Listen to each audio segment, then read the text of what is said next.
right, gang. For the last how long? When did we start? Around 11? Sounds good? 11 o'clock? Probably 11. So for the last almost 2 hours, we've been tackling the inside. Miss Zippo's been washing and wiping everything down. I have been ripping up carpet and inspecting areas that are going to need attention. But we've got, oh, and sweeping. Was just painted with a brush and what looks like latex house paint. So underneath this mat, it retains some moisture and got a little bit of rust, but it hasn't gone through. So that's the main thing. So I'll get that rust stopped. We've got just a little bit here where this panel meets this panel. That's no big deal at all. Simple, quick little patch there. Let me get this twisted mess of vacuum hoses out of here. I don't care if I'm prepared. I've been out here in the heat for 2 hours.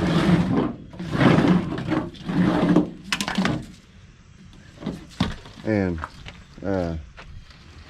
for Robert Retka, I hope that this will satiate your dog obsession. We have one dog out here. We've got Bailey out here.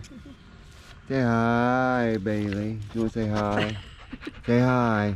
Oh, hello, hello, hello. What's it doing, Bailey? And we've got Miss Zippo, who is taking a break. Yeah. And I'm taking a break. These were jeans that I was going to wear to go on a ride. I don't think that's going to happen. I don't know. Maybe going down the road that'll all blow off. What do you think? Do you think it might? No. This is the original brown carpet. I pulled it out. I'm going to use it as a pattern. This piece of carpet is going to go underneath the bench seat. And if you guys notice, the bench seat was this bench seat right here was sitting right here, right? Yes. Let's look for bolt holes. I don't see any bolt holes. I see an eyelet, which was in front of the bench seat. I'm still looking for holes. Did you find any holes for the seat? Nope. Nope. We're still looking. No holes. So, yeah. The seat is mounted to those two pieces of wood right there. So Ms. Zippo and I unbolted the bolts thinking those pieces of wood were bolted through the floor. Not so much. That seat was literally just sitting there. That's it. Just sitting there. At least Harry had the sense to make the backs long so that a spirited acceleration would not cause the seat to flip over backwards. But no seat belts, not even a bolted down seat. Super, super safe. Now we can see here's a little bit more rust. Like I say, not a big deal, easy to fix. Here's a couple of patch panels here and here, and we look over there. We'll go ahead and climb in, I guess. Should have plenty of light. Look here, we've got a little bit of daylight, so we've got that one to patch. We've got one here starting to come through, one here starting to come through. Excuse me. Then going past, we've got going past these, we've got that, and that, and then a big patch panel underneath where the spare tire was. I'm keeping this piece of carpet to put down under the seat, under the bench seat for now. Just a tiny little bit of surface rust here, then another big patch panel over here. So you can see daylight. If you look carefully, you can see daylight right here. That needs seam sealed there again. I am so sorry, my allergies are flat out kicking my butt. I'm sorry, I'm just tightening a screw being OCD. No idea what these two hooks are for. There is one hook over there. I can only assume it's just to strap stuff back. It is insulated behind these boards, and I also did find evidence of mouse nests, and I threw away a couple of raccoon droppings or possum droppings, not sure which. So it when they left the engine cover off, apparently critters came in. They decided it wasn't a nice enough home to stay in, but it was nice enough for them to crap in. They crapped under here, of all places. But done some clean, got rid of the sheep Sherpa or fake sheepskin covers. Yeah, the seats could be better, but that doesn't matter. We're getting new seats in here. I found a penny. Let's see what the year on the penny is. 19. I can't read it, can you? The reason I can't read it is because my glasses are not on my face. Hang on. There we go. 1965. 1 year before I was born. She got the dash cleaned. She got the door cards cleaned. Haven't cleaned the inside of this one yet. But overall, just from looking at the inside, not terrible on rust. Now let's go over to the driver's side footwell and take a look and see what we've got over there. And I put Bailey, you better. We got a neighbor dog taking a walk. The neighbor dog's looking at her like, yeah, huh? Come on, go ahead. I'm ready. I'll take you. She's about hung herself. Well, I'm glad that held. Yeah, take that down. I'm glad it held. Bailey, that's enough, honey. We'll come over here.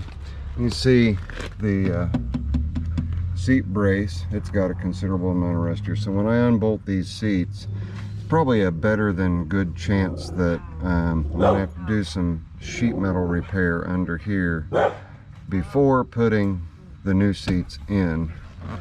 Got the mats, the original rubber mat cleaned up, but if we peel it back,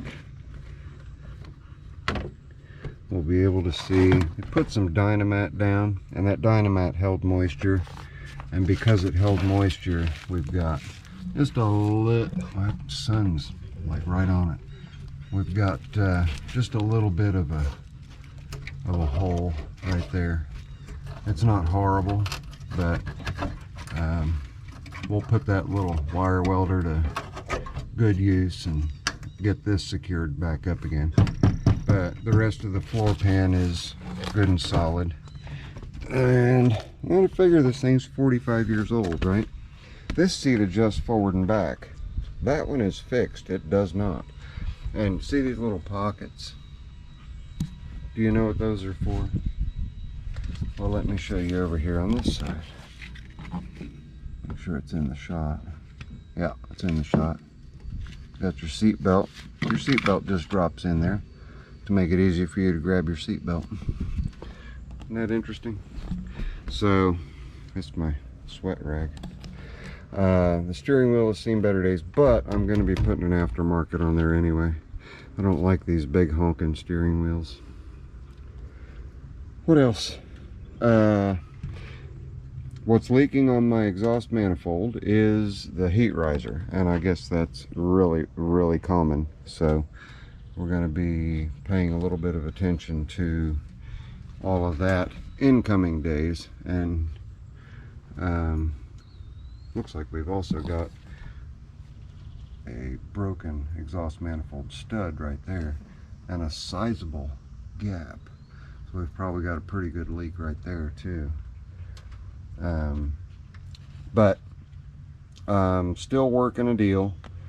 We will see how that deal pans out. And just real quick, for anybody who's wondering what the difference is between a GM 250 6-cylinder and a GM 292 6-cylinder, is the size of the pushrod galley. Size of the pushrod galley plates. The larger pushrod galley plates indicate, it's really hard to see. Let's see, what did I do with that? Where is it? Where's that? Where is it? Where is it? Is that big yellow light over there? No. Big yellow light?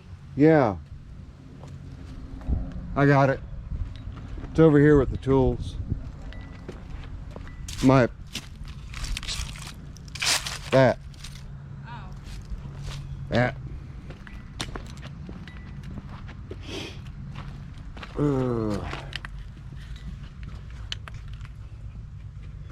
There we go. Okay. If you look, there's the coil. If you look right behind the coil, maybe, if I can get good light on it. Come on, get good light on it. You can see where there's two pans. There's a pushrod valley pan here and a pushrod valley pan over there. It's the size of them. One's bigger than the other. So this is definitely the 292. The 250, these pans will be much narrower and not as tall, I don't think, either. Or maybe it's just not as tall. I'll have to look it up. But at any rate, that's where your difference is going to be. Boy, it sure is a greasy pig, isn't it? And yes, these engines do come out the driver's door. You put your cherry picker right in through the door, hold it to the engine, tilt the butt end up after you remove the transmission, bring it up and out. So not as difficult a job as you would think that it would be. I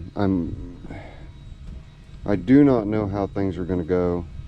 I may also end up with a 292 with just 74,000 miles on it.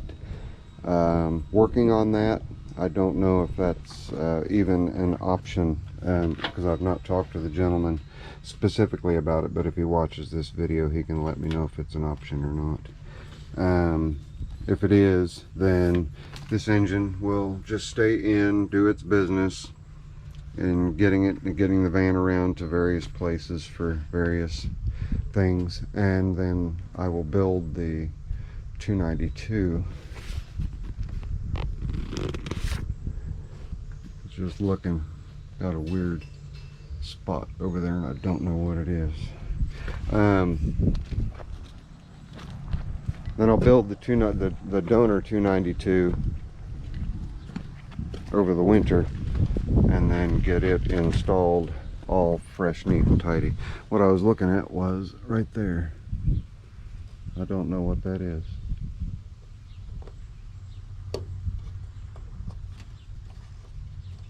No clue. But anyway, there we go. I've done enough babbling. Outside looks really nice. I really like the van. And I expected to have a little bit of floor damage. When I get underneath the van to do the brake lines, we will all take a look at the undercarriage and see what kind of shape it's in. I suppose you guys can take a quick look right now. I don't know how much I will be able to see, but you guys will be able to see more than I can. So we'll come on down, and yes, we do have a class 2 receiver hitch here, but well, just looking, it doesn't look horrible. It really doesn't. Got a leaking diff pan. Things don't look too awful. I do see an awful lot of rust build up on the base of that drum there. Not on this one, but on that one. Looks like all 4 shocks are relatively new. The exhaust is all new, but that will all be changing. I'm going to be going to a split header dual exhaust. What's your guys' opinion? I don't like running exhaust out the back.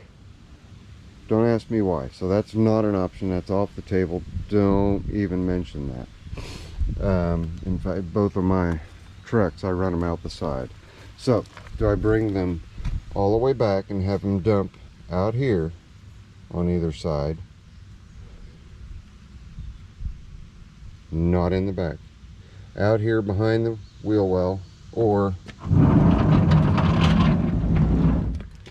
do I bring them out and dump them out right in front of the tires? You guys let me know. We will be going with dual Flowmasters, and probably, I'm not sure what the size of the headers are, but I'm going to attempt to see if Pat can't do 3-inch all the way out from the headers. We'll see. The better this thing can breathe, the better off it's going to be. It's going to have a dual carb intake. It's going to have a hotter cam, stronger valve springs, just lots of nice, good, go fast goodies to perk it up a little bit. They're already pretty perky as they are. So I've been going on for almost 20 minutes on this silly thing, so I guess that's plenty long enough. When I say 20 minutes, it's 17 and a half minutes. I need to go in and get cleaned up. Miss Zippo and I are going to go put the Prince Harry away, and yeah, it's written right there, 292 cubic inch. GM 1112A 292 cubic inch. General Motors Corp. March of 1975. January, February, March. So if I check the block numbers, we can compare that. But anyway, we're gonna head out on a ride, go find something to eat, and then come back and kick back and relax for a little while after we go to the grocery. So that's it. This is your friendly neighborhood Zippo. I'm so glad that you guys enjoy the van, and I wanted you guys to see the interior of the van stripped out so that we could get an idea what kind of rust we're dealing with. I knew we would be dealing with a little bit of rust, and it is literally just a little bit. It's not much at all. I'm surprised, pleasantly surprised. So all right, that's it. It's your friendly neighborhood Zippo. If you would please, if you're not already subscribed and you want to see more content on small engine repairs and van repairs and truck repairs, just repairs in general, you can hit that subscribe button and be part of the 15.7% of you that are subscribed. Yeah, the other 84.3% of you are not subscribed. Why? I don't know. Because it's free and you don't have to get notifications if you don't want them. And hit the like button. I'll see you guys on the next one. Later. I'm out of here.